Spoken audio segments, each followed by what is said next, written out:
Oi, turma! Nessa segunda etapa do vídeo, nós vamos trabalhar a continuidade da temática Teorias do Currículo e Educação Física, implicações para a prática pedagógica. Nessa segunda parte, nós vamos ver de forma mais específica as teorias do currículo, a teoria tradicional, a teoria crítica e a teoria pós-crítica. Nós finalizamos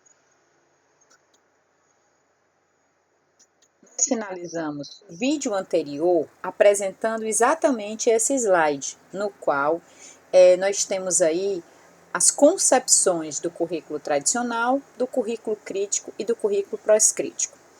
E aí é importante a gente conhecer e saber a definição de cada um desses currículos, porque é a partir dessa definição que nós vamos ter a capacidade de compreender, a partir da leitura de propostas curriculares, se essas propostas trazem uma concepção mais tradicional, mais crítica ou pós-crítica.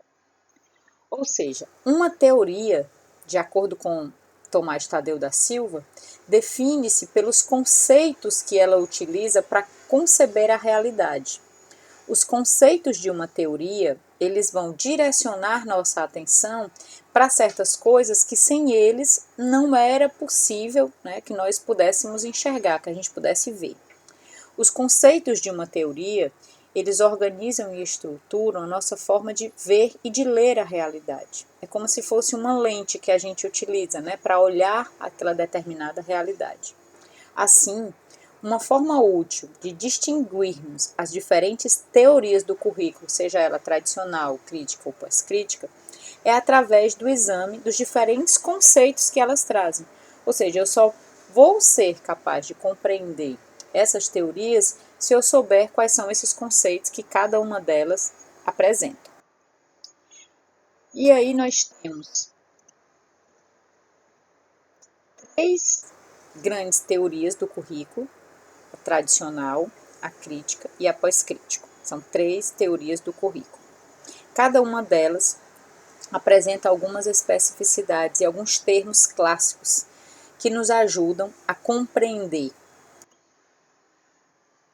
A gente tem, por exemplo, no currículo tradicional, a ênfase nos seguintes elementos curriculares: no ensino, no planejamento, na avaliação, na eficiência, na organização, na didática, aprendizagem, objetivos e metodologia. Estes são termos principais que são encontrados nas perspectivas curriculares mais tradicionais. A gente tem no currículo tradicional ainda práticas que são evidenciadas a partir de conceitos científicos neutras, ou seja, que não se posicionam politicamente.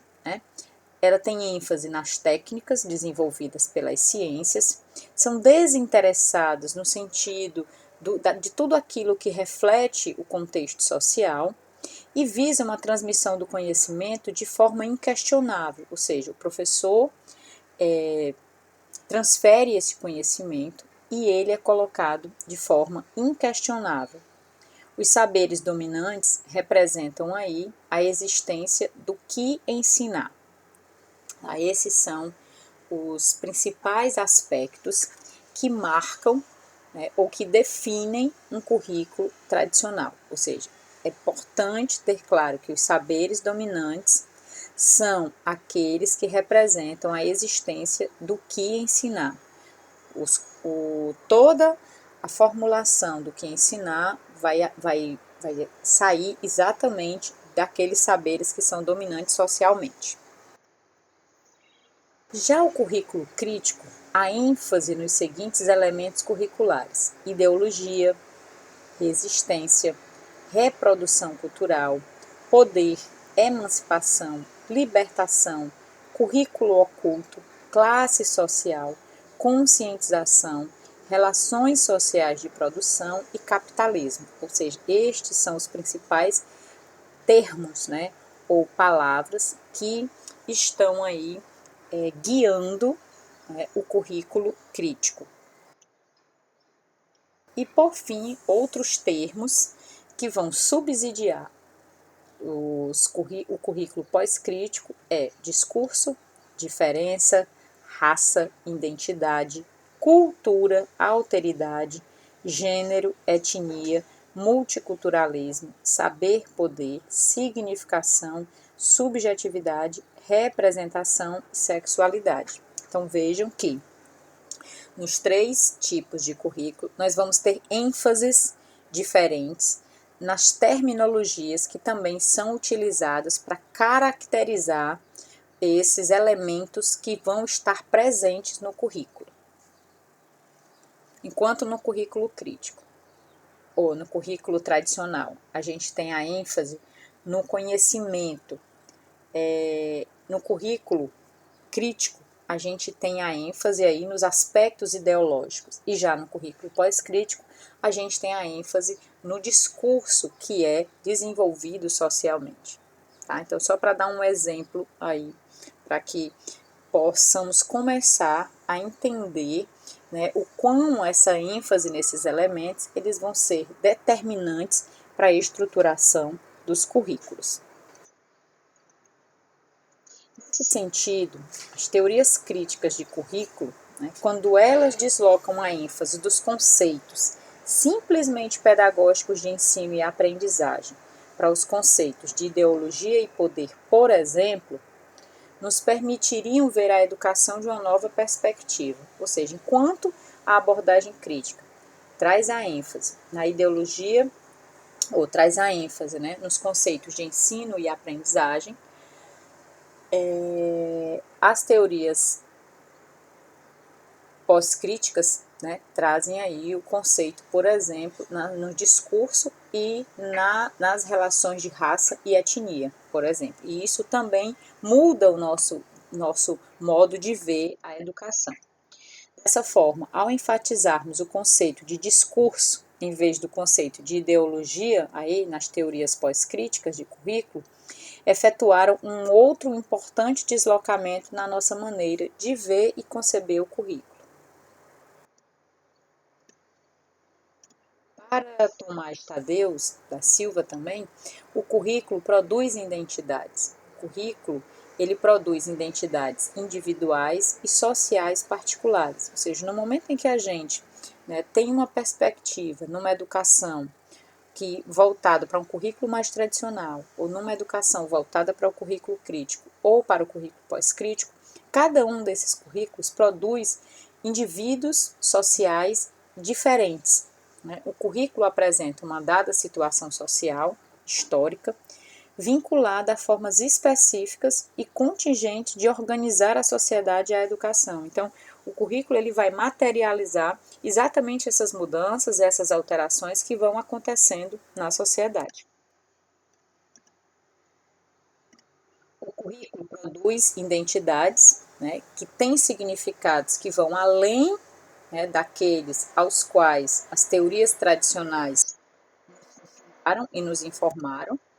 O currículo é lugar, espaço, território. O currículo é relação de poder, ou seja, implica, né, nessa discussão quanto àquilo que deve ser ensinado. O currículo é trajetória, viagem, percurso. O currículo é autobiografia, nossa vida. O currículo vitae, como muitos de vocês também colocaram. No momento em que eu questionei o que era currículo, aí alguns de vocês associaram diretamente aquilo que a gente deve colocar num documento para ir em busca de um trabalho, por exemplo.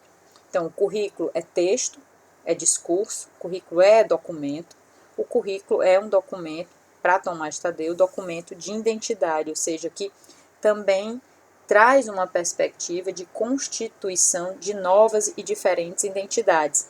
Assim como a gente vai ver no âmbito da educação física, que o currículo tradicional, ele produzia uma identidade mais esportivista, né, com o currículo técnico esportivo. O currículo ginástico já produziu também um outro tipo de indivíduo que era mais voltado para a dimensão da ginástica, um currículo saudável e por aí vai, que a gente vai ver um pouco mais à frente. O currículo, ele não nunca é neutro, né, ele está sempre se posicionando, mesmo quando não advoga, né, uma posição. O currículo nunca é apenas um conjunto neutro de conhecimentos, porque tem ali uma intencionalidade que de algum modo aparece nos textos ou na sala de aula, né. Ele é sempre parte de uma tradição seletiva, resultado aí da seleção de alguém, da visão de algum grupo acerca do que seja conhecimento legítimo. É produto das tensões, conflitos e concessões culturais, políticas e econômicas que organizam e desorganizam um povo. O que é isso? Na verdade, quando a gente tinha lá na década de 30, na década de 40, uma educação física na escola com fins higienistas e militaristas, a gente tinha ali um currículo que tinha por objetivo educar os alunos a cuidar e a ter os cuidados com a saúde, com a higiene, a se portar, a ser disciplinado.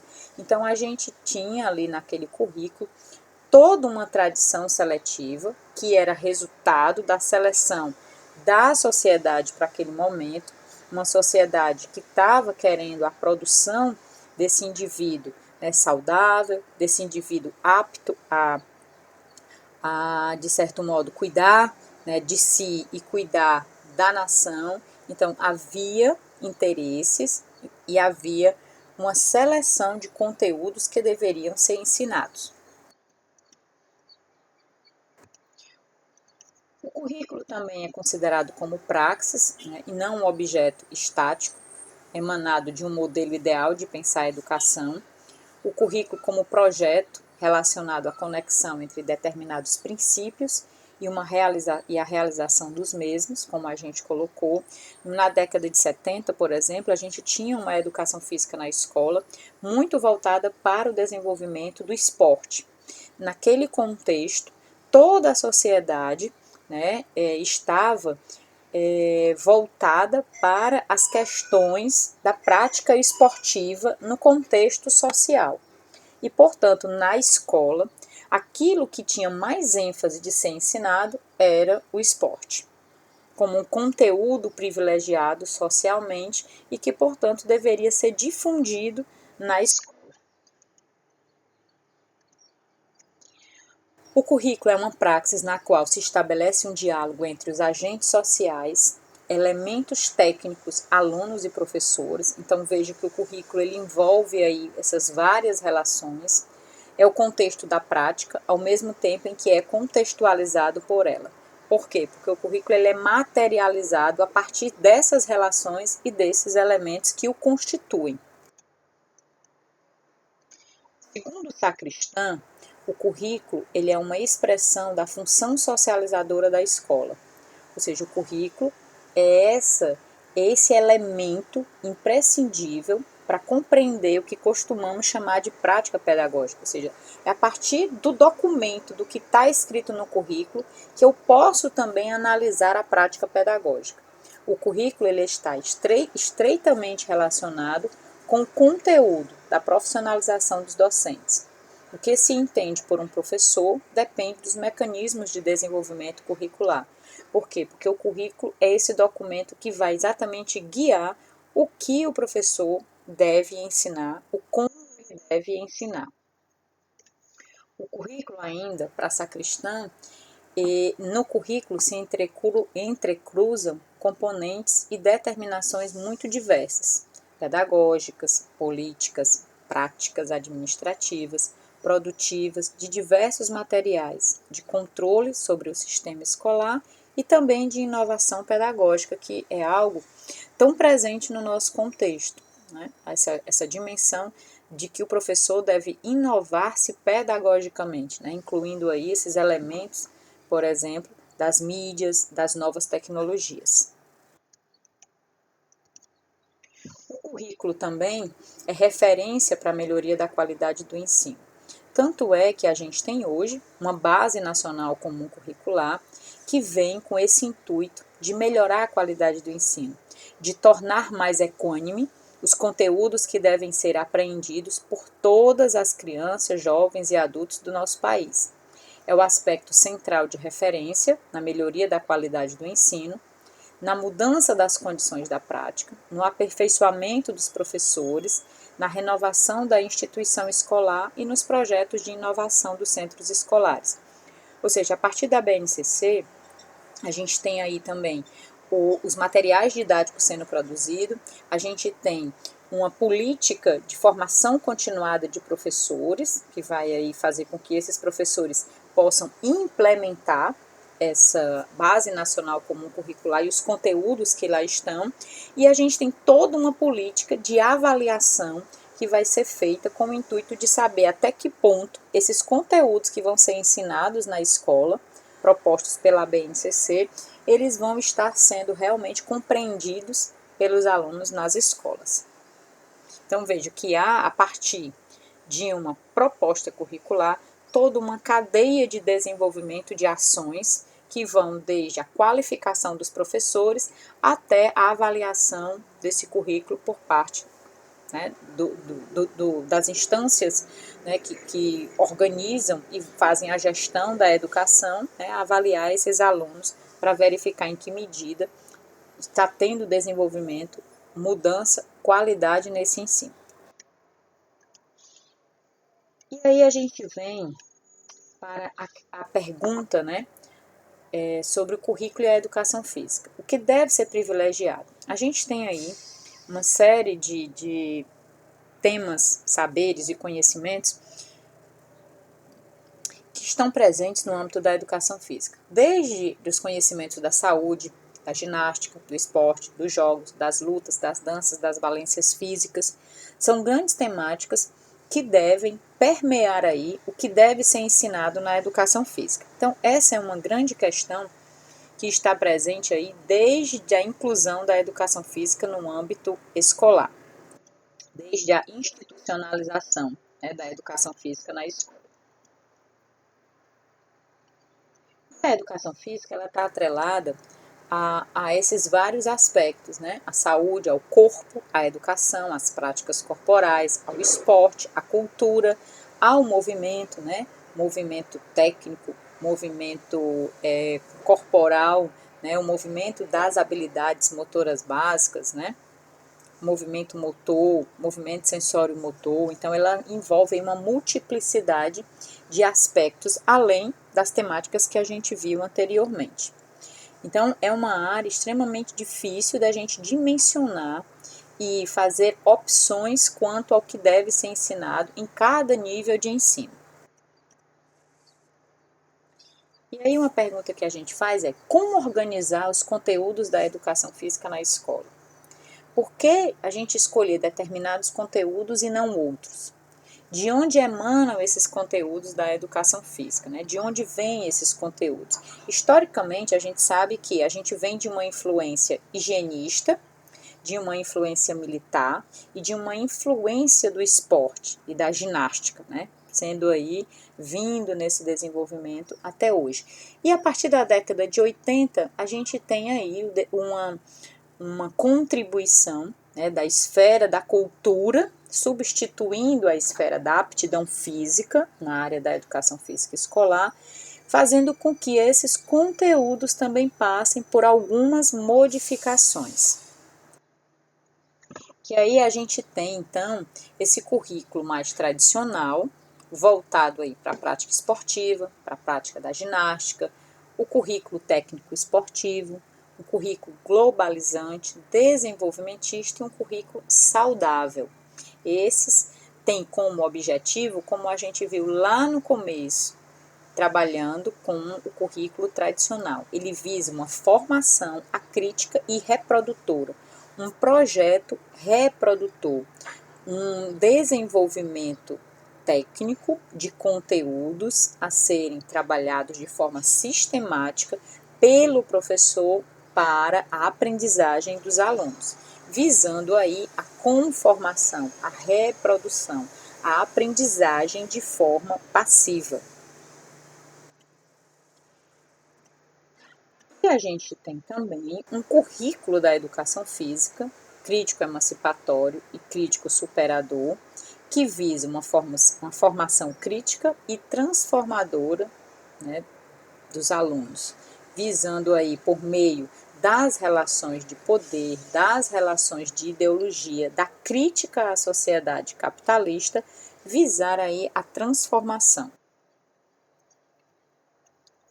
E a gente tem também um currículo pós-crítico na educação física, cujo conteúdos desse currículo, ele vem da construção social, dos artefatos culturais que são difundidos socialmente, né, de uma prática discursiva, da representação, implicado por relações de poder para a produção de identidades, cujo objetivo principal dessa perspectiva curricular pós-crítica é conhecer os sistemas de significado de cada cultura por meio das manifestações corporais, ou seja, conhecer que nós estamos dentro de uma sociedade em que há muitos produtos culturais, né? Há produtos, por exemplo, de determinados grupos, né? Dos negros, dos indígenas, né? Dos excluídos socialmente,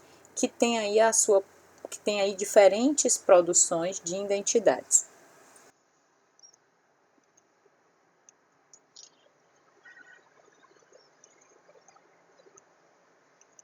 Então, a gente tem aí, de acordo com os dois textos que vocês vão ler, as diferentes currículos que permeiam a educação física. Currículo ginástico, esportivo, psicomotor, globalizante, desenvolvimentista, saudável, crítico superador, crítico emancipatório e multicultural crítico. No nosso próximo vídeo, a gente vai exatamente estudar esses currículos e como é que eles se desenvolveram, né, ao longo da história da educação física e como é que esses currículos eles foram se constituindo para o ensino da educação física na escola. E aí, qual tem sido o currículo predominante na educação física? O que determina a elaboração curricular na educação física? E a quem atende o currículo na educação física? Essas são as principais questões que a gente espera também responder, né, nas nossas próximas aulas. Tentar dialogar um pouquinho sobre quais currículos têm sido mais predominantes, como e o que determina a elaboração e a quem atende esse currículo da educação física.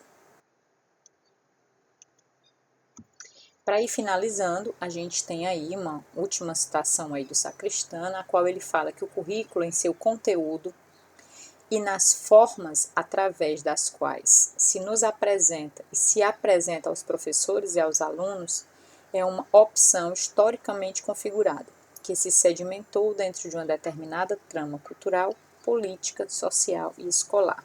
Então veja que o currículo ele não é realmente essa prática neutra, mas ele é encharcado, né, de intencionalidade. O currículo está carregado, portanto, de valores e pressupostos que é preciso decifrar. Tarefa a cumprir tanto a partir do nível de análise político-social, quanto a partir do ponto de vista de sua instrumentalização mais técnica, descobrindo aí os mecanismos que operam em seu desenvolvimento dentro do campo escolar, dentro dos campos escolares, né? Então, essa é a nossa tarefa, é tentar estudar o currículo como algo historicamente configurado e que traz os seus interesses, os seus pressupostos, né? E que é cheio, né, de intenções para ser colocado em prática. Então a gente finaliza essa etapa fazendo aí uma ponte com os currículos que nós vamos ver para a educação física escolar.